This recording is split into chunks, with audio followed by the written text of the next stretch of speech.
On this edition of Campus Reports, Cody Thomason sits down with Brittany Jaeger to find out what exactly ASUNM is and does. Amber James takes an in-depth look at the busy life of student mothers. And I'll let you know all about Black Widows and how you can avoid them this spring. I'm Scott Wiggans. And I'm Shantae Coleman. All this and more on Campus Report. Local coverage. Student perspectives. At the University of New Mexico. From the KNME studios, this is Campus Report. ASUNM, the student government at the University of New Mexico, serves the student body and helps to make the lives of students better. But many UNM students don't know just how much it affects their lives. Cody Thomason has the details.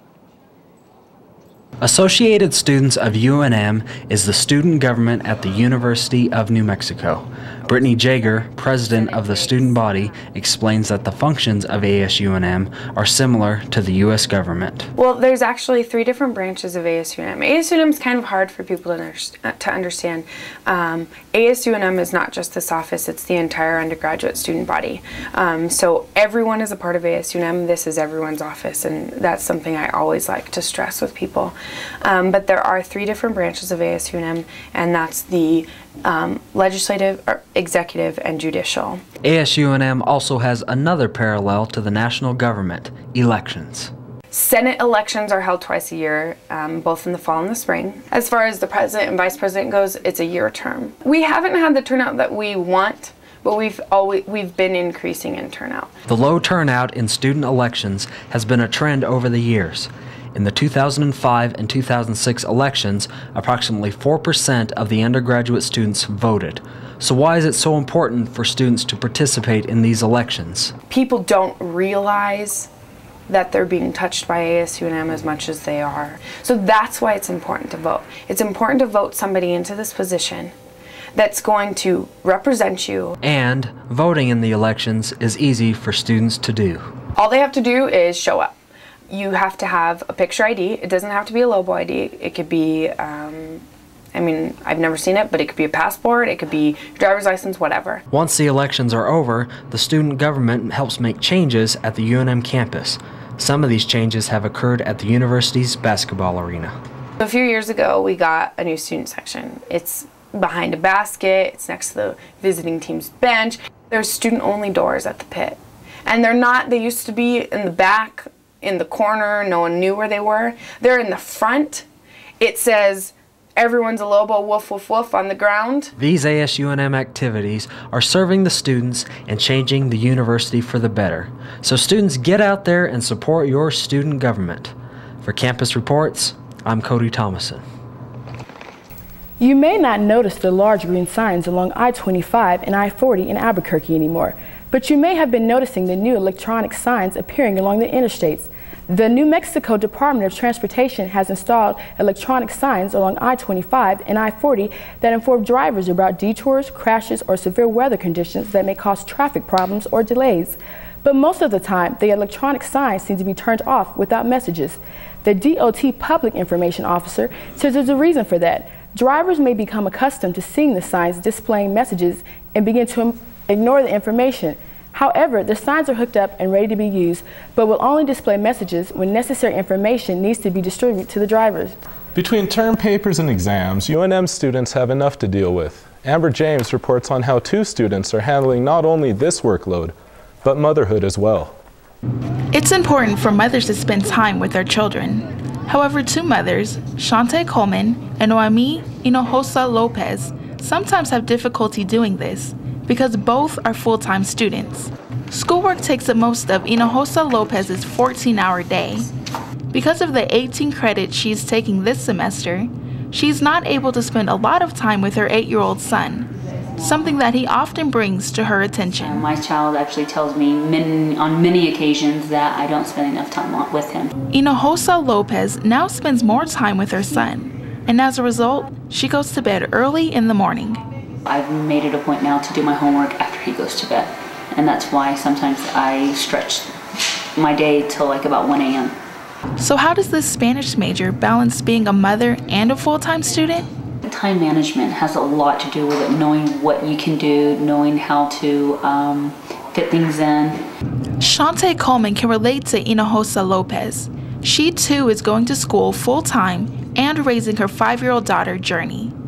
With homework and her daughter's after-school activities needing her attention, Coleman balances both through multitasking. I'll bring my laptop and I'll be typing, but I'll be looking, typing, looking, and then she'll look and I'll be like, yeah, good. While Coleman admits that it's hard being both a student and a parent, her daughter motivates her to get good grades. When I get good assignments, I don't just tell, my mom and everybody else.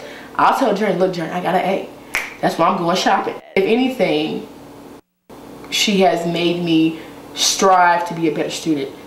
Because of Coleman's success in school, her daughter wants to follow in her footsteps. Sometimes we do our homework together at the table, and she's watching me, and she's like, Mom, I want to go to college just like you. Coleman says that time management is the key to balancing motherhood and being a student. With a child, you have to set a schedule. If you and your child are not on a schedule, you're not going to make it. The best advice she can offer is, wait to have children after you get your degree. This was Natalie Trevor's plan. However, she received a little surprise last August. We did not plan this pregnancy because my plan was to graduate college and then start a family. But obviously we did not plan this pregnancy because I'm still in college and pregnant. Trevor is now 8 months pregnant and trying to complete the only class she needs to fulfill her graduation requirement. And while Trevor is excited to hold her baby girl, she's hoping to do so after finals. If the baby comes early, it could mess up my class. Although she has not had her baby yet, she says that her pregnancy has affected her as a student. My appetite's huge, so I'll be late to class because I have to get something to eat. Or I'll disrupt class because I have to go to the bathroom so much. So it's been a trial being pregnant during school. And I don't suggest it to anyone. Even though all 3 women are busy with their education, they all remember the importance of balancing school and motherhood. This is Amber James reporting. Interesting piece, Shantae. Yes, Amber did a great job in capturing the life of a mother who's also a full-time college student. Springtime means good weather, pretty flowers, and backyard picnics, but it also means some pesky critters are emerging after taking the winter off. Our own Scott Wiggans reports. The fresh weather vibe has hit the land of enchantment. As of March 21st, we said goodbye to winter and hello to spring fever. As the weather improves and new life abounds, much of New Mexico's wildlife has emerged for another year of rebirth. But some of New Mexico's wildlife can be dangerous if not honored with the proper respect. The rattlesnake is native to parts of New Mexico, and it has the ability to kill in the twinkling of an eye. However, 15 times more toxic than any rattlesnake, and also more common in the area, are black widow spiders. These scary little spiders contain a powerful toxic bite that can be deadly to pets and sometimes even humans. Black widow spiders are very common in New Mexico and the Four Corners area. Teacher and biologist Kathleen Marie explains. Although rare, there are cases of people dying from being bitten by a black widow spider. Although they don't attack, black widows are known for making their homes in some unusual places. Black widow spiders usually don't attack humans or animals, but they will bite if you happen to stumble across one of their webs. If you sit on one or you put your foot in a shoe and it has one in it. Although rarely fatal to humans, black widow spider bites can have some powerful and adverse effects on animals. One such animal is Jim Rogers' 10-year-old pug, Rocky.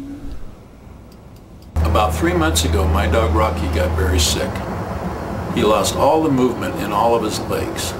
We took him to the vet and he said it was very possible that he got bit by a venomous spider. One wrong step into the web of a spider may have caused Rocky the pug the ability to move on his own. But what about small children? Is it not conceivable that they could wander into the web of a black widow spider? Take, for example, 6-year-old Emma, whose mother almost set her young brother in a very dangerous situation. She put my brother into the sandbox and she looked, and there was 2 spiders in the front corners of the sandbox. If you get bit by a black widow spider, wash the bite thoroughly with soap and water. Apply an ice pack to the bite to slow the swelling and the spread of venom. And seek immediate medical attention. This is Scott Wiggans reporting. Now I'm going to have to check my shoes for spiders every morning. Better safe than sorry, Shantae. We don't want you or anyone else out there getting sick. I'm Shantae Coleman. And I'm Scott Wiggans. Thanks for watching.